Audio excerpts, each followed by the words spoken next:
आज हम छोटी छोटी चीजें पढ़ेंगे, ठीक है। और इसके बाद कल से स्टार्ट होंगे, वो होंगे डेरिवेशन से स्टार्ट, जो रियल डेरिवेशन। ये तो डेरिवेशन के नाम पे एक छोटा बच्चा था, कूलाम का नियम। असली डेरिवेशन कल से स्टार्ट होगा। अक्षीय स्थिति के लिए विद्युत क्षेत्र की तीव्रता, निरक्षीय स्थिति के लिए विद्युत क्षेत्र की तीव्रता। पहले चैप्टर से 2 क्वेश्चंस होते हैं जिसके चांसेस लगभग 100% होते हैं आने के। एक है कूलाम का नियम, और कूलाम का नियम के बाद एक दूसरा है ये अक्षीय स्थिति निरक्षीय स्थिति, जो हम कल और परसों करेंगे। जो कल और परसों करेंगे उसको आप लिख लो। अगर आप 2025 का बोर्ड एग्जाम देने वाले हो तो 2 टॉपिक में से दोनों के पे लिख दो, 2025 दो में से एक टॉपिक आएगा। कौन सा टॉपिक आएगा ये भी बता देता हूं, जो इस बार के बोर्ड पेपर में आएगा, ठीक है। जो इस बार के बोर्ड पेपर में आएगा उसको हटा दो, जो दूसरा टॉपिक बचा वही आपके पेपर में बनना है 25 में, ठीक है। पर सेट होते हैं अलग अलग, दोनों पढ़ लो, कोई दिक्कत नहीं है। आपका एक 3 नंबर का क्वेश्चन फिक्स हो जाएगा, ठीक है, जो कल और परसों पढ़ोगे उसमें से। आज छोटे छोटे टॉपिक क्या पढ़ना है, अभी तक इस चैप्टर में मैं काफी छोटे छोटे टॉपिक निपटा लिए हैं। हमने क्या पढ़ा, आवेश के बारे में पढ़ा, विद्युत क्या होता है पढ़ा, विद्युत क्षेत्र की तीव्रता पढ़ लिया, विद्युत बल रेखाएं पढ़ लिया, विद्युत बल रेखाओं की गुण पढ़ लिए, कूलाम का नियम पढ़ लिया। अब इसमें छोटे छोटे टॉपिक जो रह गए हैं वो है आपके पास, यहाँ पे अगर मैं लिखूं आज का टॉपिक, तो एक है आवेश का क्वांटमीकरण।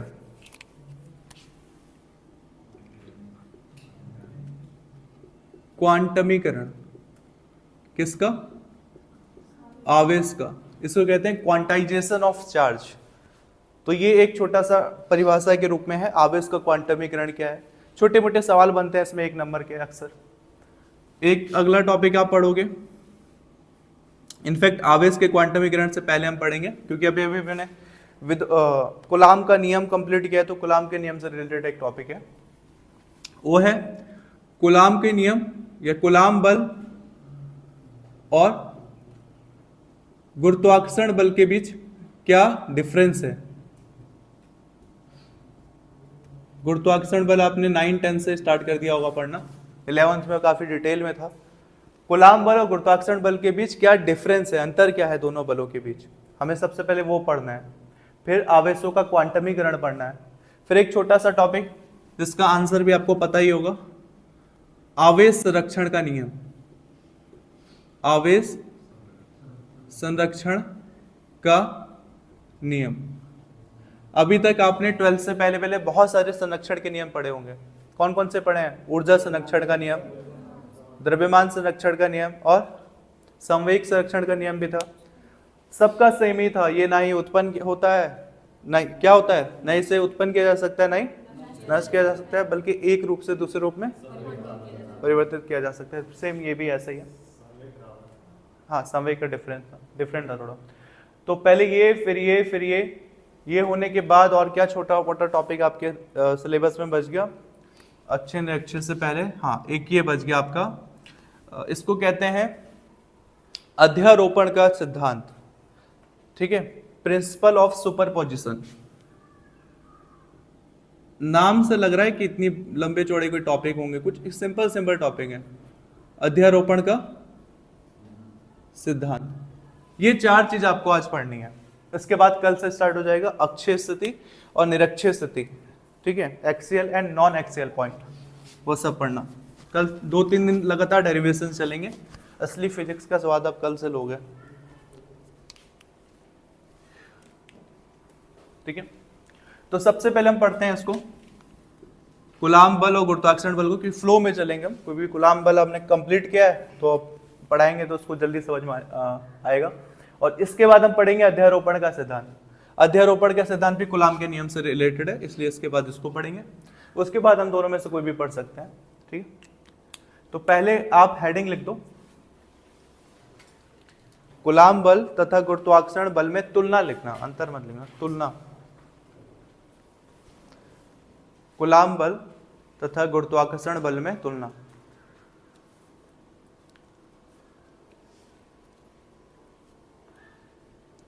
हो गया।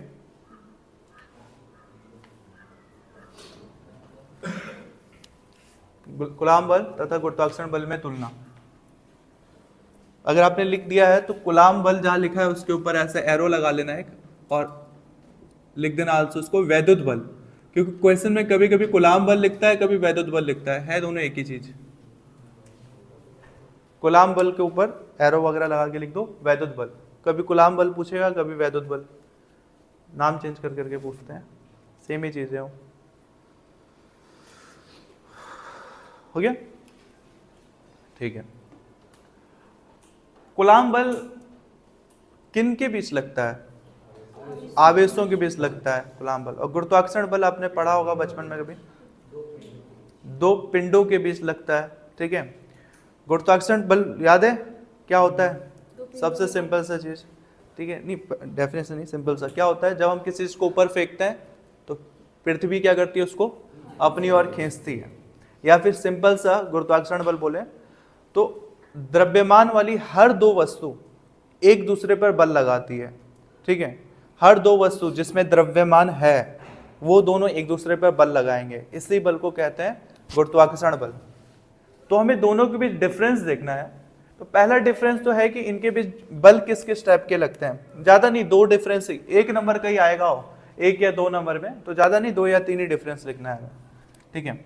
तो अगर हम डिफरेंस निकालना चाहें तो हम ऐसे कॉलम बना सकते हैं, एक साइड लिख सकते हैं कूलाम बल, एक साइड लिख सकते हैं गुरुत्वाकर्षण बल, ठीक है। पहला डिफरेंस क्या है? कूलाम बल किसके बीच लगता है? दो आवेशों के मध्य लगने वाला बल है। कूलाम बल जो लगता है दो स्थिर आवेशों के मध्य या आवेशों के मध्य लगने वाला बल है। जबकि गुरुत्वाकर्षण बल क्या है? द्रव्यमानों के कारण लगने वाला बल होता है गुरुत्वाकर्षण बल। तो ये किसके कारण लगता है? पिंडों के कारण या द्रव्यमान युक्त पिंडों के कारण या द्रव्यमानों के कारण लगने वाला बल। ये आवेशों की वजह से लगेगा और द्रव्यमान की वजह से लगेगा। दूसरा डिफरेंस क्या है? पहला डिफरेंस तो बहुत बेसिक सा है इसलिए कोई भी बता देगा। सेकंड डिफरेंस क्या हो सकता है? देखो, वैद्युत बल में ना, जो कूलाम बल या वैद्युत बल था, एक आवेश और दूसरे आवेश के बीच में अगर आप माध्यम चेंज कर दो तो वैद्युत बल का मान भी चेंज हो जाता है। सपोज दैट जैसे कि एक चार्ज ये था, क्या माना था नाम? Q1। दूसरा चार्ज ये है, क्या नाम है? इन दोनों चार्जों के बीच में एक खाली जगह है। अगर हम इसके बीच में कुछ ला के रख देंगे ना, तब इनके बीच लगने वाला जो बल है, ये फोर्स है, इसका मान चेंज हो जाएगा, ठीक है। जैसे कि इसके बीच आप लकड़ी का एक टुकड़ा ला के रख दो, प्लास्टिक की सीट ला के रख दो, या फिर कोई भी चीज इसके बीच में रख दोगे, या कुछ भी नहीं तो आप हवा उसको छोड़ दो, कुछ भी मत रखो तब भी बीच में हवा है, हर कंडीशन में इसका मान चेंज होता रहेगा, ठीक है। बीच के माध्यम पे डिपेंड करता है कूलाम बल या फिर वैद्युत बल। इसके बीच में माध्यम क्या है उस हिसाब से ये चेंज होगा। भले आवेश उतना ही रहे लेकिन बल क्या हो जाएगा? चेंज हो जाएगा। लेकिन गुरुत्वाकर्षण बल ऐसा नहीं होता है। गुरुत्वाकर्षण बल में बीच का माध्यम तुम कितना ही कुछ भी कर लो, गुरुत्वाकर्षण बल क्या रहता है? हमेशा सेम। आप एग्जाम्पल देख लो, अगर मैं इस पेन को यहाँ पे छोड़ता हूं, ये नीचे की तरफ गिरेगा, ठीक है। जबकि दो पिंड यहाँ पे कौन कौन है? एक तो ये पेन हुआ पहला पिंड और दूसरा हुआ पृथ्वी। इसके बीच का माध्यम आप कुछ भी करो हमेशा वैल्यू सेम रहेगी, ठीक है। आप यहां तक सोचो कि अगर हम यहाँ खड़े हैं तो इसके नीचे एक और फ्लोर है, ठीक है। उस इतनी मोटी कंक्रीट की दीवार से भी इसको कोई फर्क नहीं पड़ रहा है, छत से भी कोई फर्क नहीं पड़ रहा है, ठीक है। उसको माध्यम से कोई फर्क नहीं पड़ता गुरुत्वाकर्षण बल को, ठीक है। तो यहां सिंपल सा आएगा, कूलाम बल माध्यम पर डिपेंड करता है कि बीच का माध्यम क्या भरा गया है, ठीक है। आप बीच में कोई माध्यम रख दो तो वो चेंज हो जाएगा मान। लेकिन जो गुरुत्वाकर्षण बल है माध्यम पर डिपेंड नहीं करता है। मैंने कल भी बोला था, जहां जहां आपको आवेश समझ में नहीं आ रहा है वहां पे आप आवेश का मतलब, आवेश की जगह आप एग्जाम्पल रख के चुंबक रख सकते हो। आवेश और चुंबक लगभग एक जैसे प्रॉपर्टी फॉलो करते हैं। आवेश के साथ तो नहीं खेला होगा, चुंबक के साथ तो खेला होगा। दो चुंबक रखे हुए हैं, चुंबक के बीच में अगर आपने कोई चीज रख दी है तो उससे चुंबक के जो वो होगा, क्या कहते हैं, आकर्षण बल लगता होगा, वो क्या हो जाएगा? कम भी हो जाएगा, बढ़ भी सकता है, ठीक है। दो चुंबक के बीच में आपने कुछ ऐसा चीज रख दिया, लोहे की चीज रख दी, तो दोनों चुंबक उससे चिपक जाएंगे, हो सकता है बल बढ़े। दोनों चुंबक के बीच में आपने एक मोटी सी लकड़ी का टुकड़ा रख दिया, चुंबक चिपकेगा, उनके बीच बल जो होगा वो घट जाएगा, क्षीण हो जाएगा, ठीक है। तो बल डिपेंड करता है, कूलाम बल डिपेंड करता है माध्यम पर, बट गुरुत्वाकर्षण बल माध्यम पर डिपेंड नहीं करता। तो यहां पे आप लिख सकते हो माध्यम, ये क्या करता है, माध्यम पे डिपेंड करता है और ये निर्भर नहीं करता। ये दो मेन डिफरेंसेस हैं दोनों के बीच। बाकी तीसरा डिफरेंस ये है कि कूलाम बल की जो तीव्रता होती है बहुत अधिक होती है, जबकि गुरुत्वाकर्षण बल का मान क्या होता है, कम होता है, ठीक है। तो आप एक काम करो, आपने लिखा है ना हेडिंग, दो कॉलम बनाओ, एक जगह लिखो कूलाम बल, एक जगह लिखो गुरुत्वाकर्षण बल। हो गया कॉलम? बताओ क्या डिफरेंस है। पहला, कूलाम में क्या लिखोगे?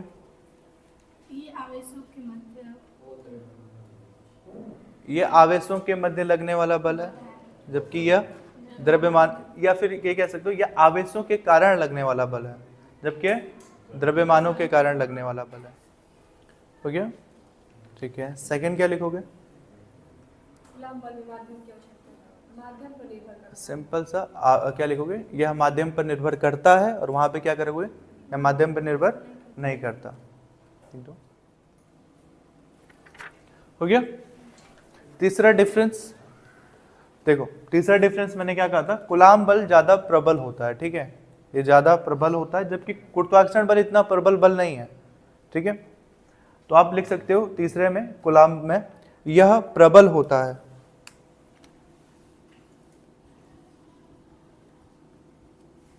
एक प्रबल होगा तो दूसरा क्या कहलाएगा? दुर्बल।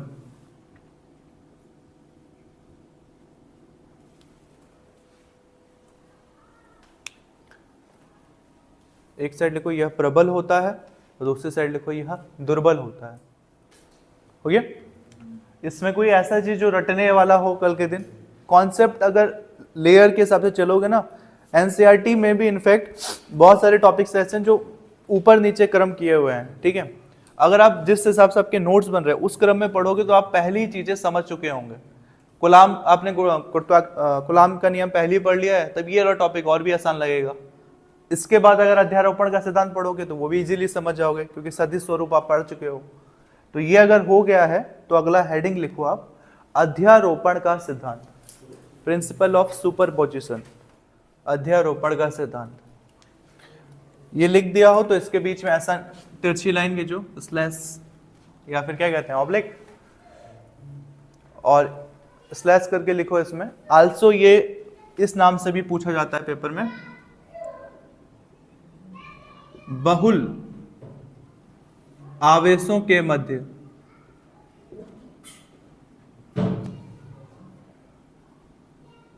बल, बहुल आवेशों के मध्य बल, आल्सो ऐसे भी पूछते हैं पेपर में।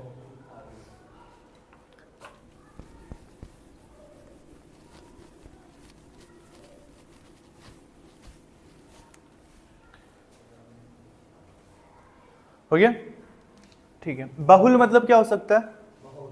बहुत सारे आवेश जब एक साथ बल लगाएं तब क्या होगा, ठीक है, या फिर किसी एक आवेश पे बहुत सारे आवेश बल लगा रहे हैं तब कैसा फोर्स निकलेगा। देखो, अध्यारोपण का जो सिद्धांत है ये कुछ इस टाइप का है कि किसी आवेश पर लगने वाला, किसी बिंदु आवेश पर अगर चारों तरफ से बल लगता है तो उन सभी बलों को आप सदिश रूप में जोड़ दो, ठीक है। यही अध्यारोपण का सिद्धांत है। प्रॉपर डेफिनेशन अभी लिखाऊंगा, फिलहाल इतना समझो कि जैसे बीच में एक आवेश है आपके पास, क्या नाम दूं? आवेश को हम क्या नाम देंगे आगे? Q1। और इसके आसपास कुछ आवेश हैं जो फैले हुए हैं, क्या नाम देंगे? Q2, Q3। जरूरत नहीं कि सबके बीच की डिस्टेंस सेम है, आगे पीछे कुछ भी हो सकती है। Q4, ठीक है, हाँ, कैसे भी, चारों तरफ से बस आपको दिखाना है कि फैला हुआ है, ठीक है। अब ज्यादा करेंगे तो ज्यादा हो जाएगा। मान लेते हैं इसके बीच में अनंत बहुत सारे आवेश हैं, और फाइनली एक आवेश इधर है। अब बहुत सारे हैं तो एक मान लेते हैं ये जो आवेश है ये Qn है। n मतलब 15, 20 या 15,000, 16,000 जो भी होगा, इसके बीच में बहुत सारे आवेश हैं और लास्ट में ये आवेश है। ये सारे आवेशों के कारण बीच में कौन फंसा हुआ है, Q1। अब ये कितने इनके बीच बल लग रहा है हमें ये फाइंड करना है, यही अध्यारोपण का सिद्धांत है। अध्यारोपण को इंग्लिश में हिंदी में अगर आप समझो ना, अध्यारोपण का मतलब है एक के ऊपर एक कोई चीज लगातार क्या हो, रखा हो। सुपरपोजिशन का मतलब भी यही होता है, अध्यारोपण को इंग्लिश में सुपरपोजिशन कहते हैं।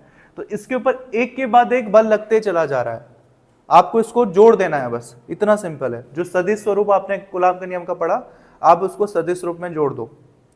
कोई भी जोड़ फिजिक्स में दो टाइप से होता है, एक होता है बीजगणितीय योग।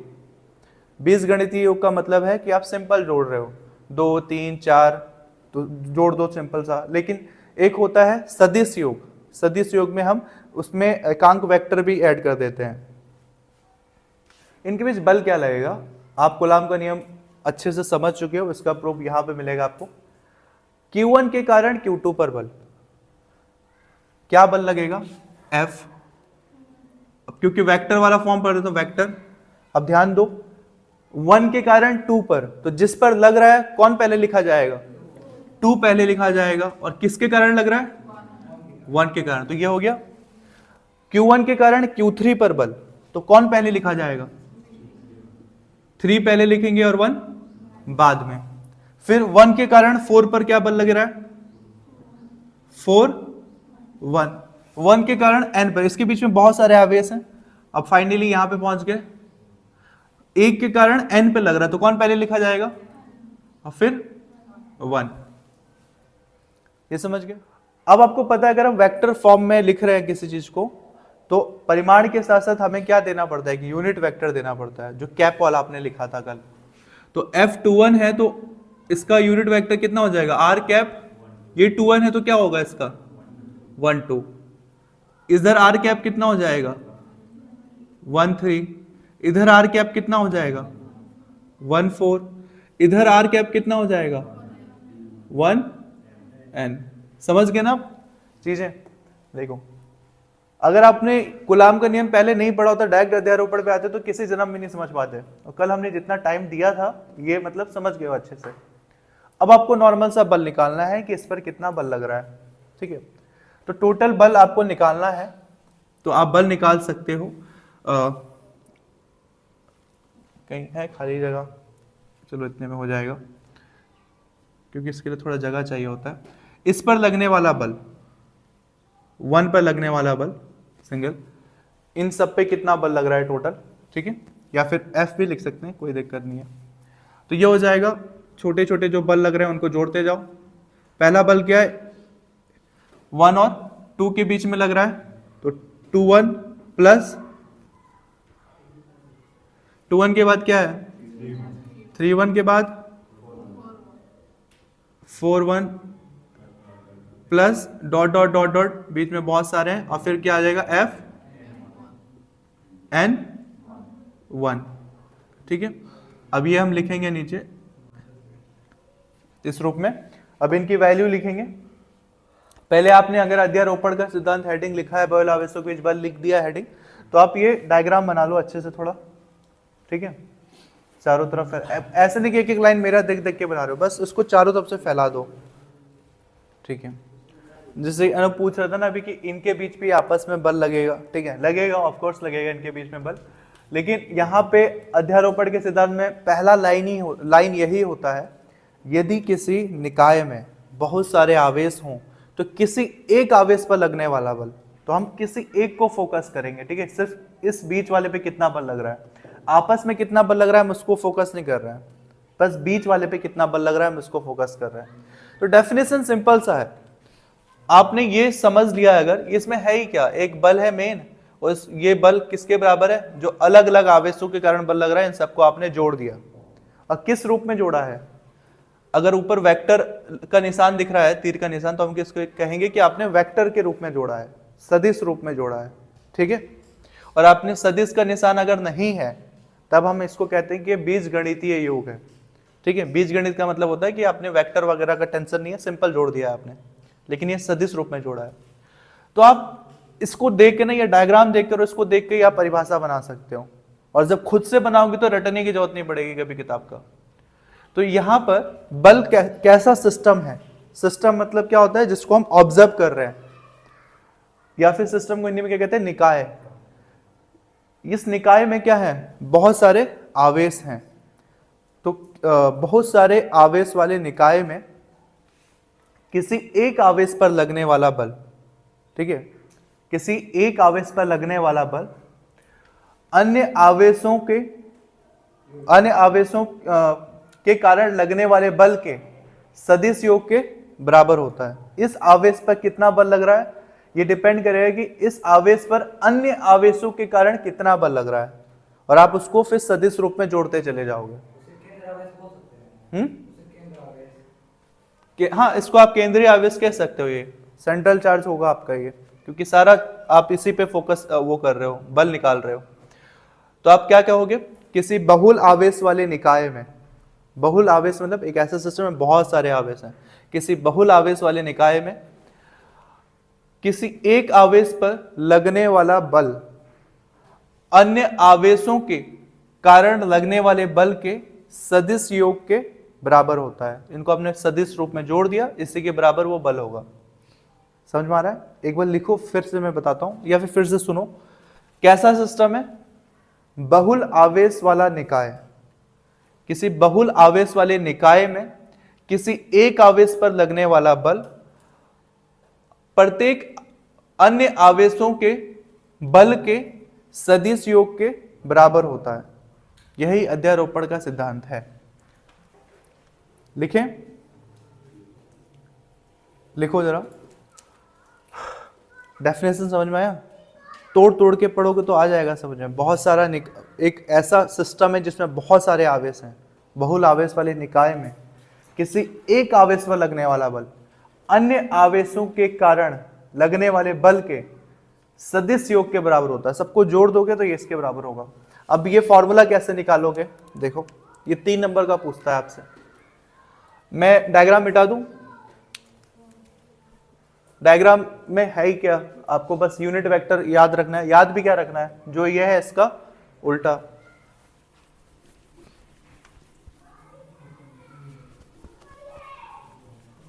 ठीक है, तो आ जाओ कूलाम के नियम का। कूलाम के नियम का फॉर्मूला क्या था, F बराबर 1/4 पाई एप्सिलॉन नॉट को हम क्या लिख देते हैं, K Q1 Q2 upon R square. और वेक्टर फॉर्म में अगर ये सपोज दैट अगर ये 1 2 है तो ये क्या हो जाता था 2 1। ये तो याद हो गया कूलाम के नियम का सदिश रूप। तो अब आपको फोर्स निकालना है, तो फोर्स ये F21 फोर्स, तो क्या हो जाएगा, सबसे पहले जो बल का मान है वो लिख दो, K Q1 Q2, ठीक है, Q1 Q2, ठीक है। और फिर नीचे दूरी, सपोज दैट दूरी कितनी है इनके बीच, 1 और 2 के बीच की दूरी भी है 1 2, सपोज दैट, ठीक है। और इसका एरिया वेक्टर, ये यूनिट वेक्टर कितना हो जाएगा, अगर ये 2 1 है तो यूनिट वेक्टर क्या होगा 1 2, एकदम उल्टा। हाँ सॉरी, स्क्वायर भी था, प्लस F31 देखो, ऐसे ही करते जाना है हमें। पहले बल का फॉर्मूला लिख दो, Q, देखो पहले Q1 Q2 होता था, यहां पे एक क्या है, पहला और एक तीसरा है, तो ये Q1 Q2 ना होकर Q1 Q3 हो जाएगा। और फिर दूरी का स्क्वायर, और दूरी को भी कर दो 1 और 3, और यूनिट वेक्टर क्या हो जाएगा, यूनिट वेक्टर ये 3 1 है तो यूनिट वेक्टर क्या हो जाएगा 1 3 प्लस। समझ गए?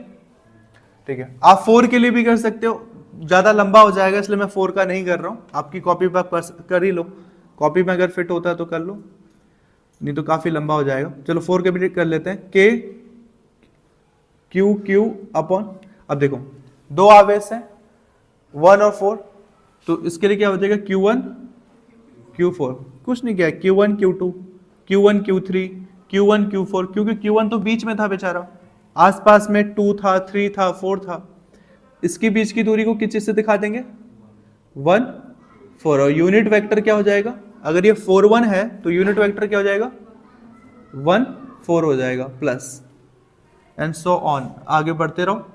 लास्ट में एक और मान लो, लास्ट में क्या है n1, ठीक है।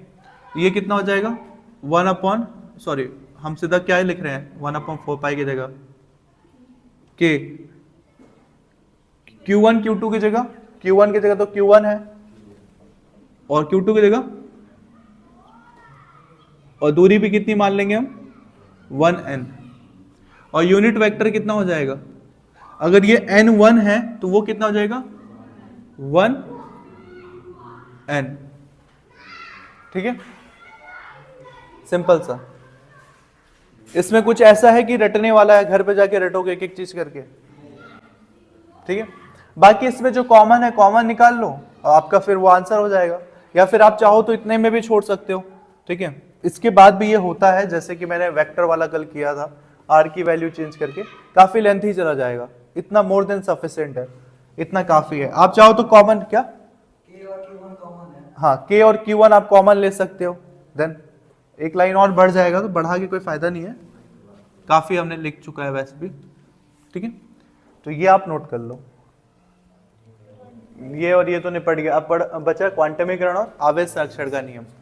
क्वांटमीकरण क्या है, सिंपल सा, आवेश को ना कभी भी, अच्छा क्वांटमीकरण के लिए पहले फॉर्मूला देख लो, जो सबसे मेन फॉर्मूला होता है, Q बराबर प्लस माइनस एन, ये आवेश के क्वांटमीकरण का फॉर्मूला है, ठीक है। Q बराबर प्लस में, हाँ 10th में भी होगा, इसी को क्वांटाइजेशन ऑफ चार्ज कहते हैं। इस फॉर्मूले में क्या होता है, इस फॉर्मूले के अकॉर्डिंग क्वांटमीकरण में क्या कहता है, ये इलेक्ट्रॉन कभी भी विभाजित फॉर्म में नहीं होता, विभाजित रूप में नहीं होता। मतलब आप कभी भी इलेक्ट्रॉन कहीं जा रहा है या कहीं से आप ले रहे हो या दे रहे हो, तो आधा इलेक्ट्रॉन नहीं दोगे, कभी भी 1.5 नहीं दोगे, 3.5 4.5 नहीं दोगे, आप पूरा पूरा इलेक्ट्रॉन दोगे। ऐसे नहीं कि आपने इलेक्ट्रॉन दिया है किसी को 4/7, ये नहीं करना है। कभी भी दोगे या तो 4 दोगे या 7 दोगे, आधा आधा फॉर्म में नहीं दोगे कि आप 1.5 इलेक्ट्रॉन दे रहे हो, ऐसा पॉसिबल नहीं होता है। कभी भी इलेक्ट्रॉन देना है तो कितना दोगे, 1 दोगे या 2 दोगे या 3 दोगे। तो यही चीज ये कहता है आवेश का क्वांटमीकरण, कि इलेक्ट्रॉन या फिर आवेश सदैव पूर्ण रूप में होता है, ये विभाजित नहीं होता, ठीक है। और एक प्रॉपर डेफिनेशन के फॉर्म में लिखेंगे तो आप पहला लाइन ये लिख सकते हो, आवेश अविभाजित होता है, ठीक है, या विभाजित रूप में नहीं लिखा जाता। और मेन अगर आप बुक का लैंग्वेज यूज करो एनसीईआरटी वगैरह का, ये सारे पब्लिकेशन में सेम लाइन लिखा है कि आवेश इलेक्ट्रॉन के पूर्ण गुणज के रूप में होता है। क्यू से हमें क्या होता है, क्यू ये तो अब तक अच्छे से समझ चुके हो। क्यू का मतलब, ई का मतलब हो गया इलेक्ट्रॉन, एन का मतलब हो गया नंबर, एन का मतलब हो गया, आप लिख सकते हो यहां पे, जहां एन बराबर 1 2 3 ये नंबर है, और ये क्योंकि नंबर इसके साथ गुणा में है, एन इसके साथ गुणा में, तो आप इसके लिए यूज करोगे वर्ड पूर्ण गुणज। पूर्ण गुणज का मतलब है कभी भी जिसका गुणा करोगे वो ऐसा नहीं होगा, बटे के फॉर्म में नहीं होगा, 1/2 3/2 कर रहे हो, वो पूरा पूरा होगा 1 2 3 4 ऐसे। यही बस आवेश का क्वांटमीकरण है, ठीक है। ये फॉर्मूला आपके पास ध्यान में रखना है। क्या है आवेश का क्वांटमीकरण? आवेश हमेशा अविभाजित रूप में होता है, आवेश इलेक्ट्रॉन के पूर्ण गुणज के रूप में होता है, ठीक है। आवेश इलेक्ट्रॉन के पूर्ण गुणज के रूप में होता है। फिर ये फॉर्मूला लिख देना है और फिर लिख देना जहां n बराबर 1 2 3 4, हेडिंग लिख दो आवेश का क्वांटमीकरण। यहां तक कुछ डिफिकल्ट लगा? सिंपल है। आवेश को कभी भी आप अनिश्चित रूप से विभाजित नहीं कर सकते हो, विभाजित कर, ये डिफरेंस याद रखना, विभाजित कर सकते हो अनिश्चित रूप से नहीं। मतलब 4 आवेश है तो विभाजित कर सकते हो, 1 किसी और को दे दो, 3 किसी और को दे दो, 2 2 में बांट लो, ठीक है, 1 और 3 में बांट लो। लेकिन ऐसे नहीं बांटोगे कि इसको 2.5 दे रहे हो और इसको 1.5 दे रहे हो, ऐसे नहीं बांटोगे, ठीक है, अनिश्चित रूप में नहीं बांटोगे कभी भी। और क्या लिखोगे? आवेश इलेक्ट्रॉन के पूर्ण गुणज के रूप में होता है। ये आपका कंप्लीट एक लास्ट टॉपिक बच गया आपका आवेश संरक्षण का नियम। इसमें ज्यादा कुछ है नहीं, ये आपको पता है। कोई भी संरक्षण के नियम में हम क्या लिखते हैं? आवेश को ना ही उत्पन्न किया जा सकता है नहीं नष्ट किया जा सकता है, इसे बस एक रूप से दूसरे रूप में परिवर्तित किया जा सकता है। ठीक है, तो आप लिख दो आवेश संरक्षण का नियम। ठीक है, यही आपका आज का लास्ट टॉपिक होगा। कल हम अक्षीय स्थिति और निरक्षीय स्थिति पढ़ेंगे।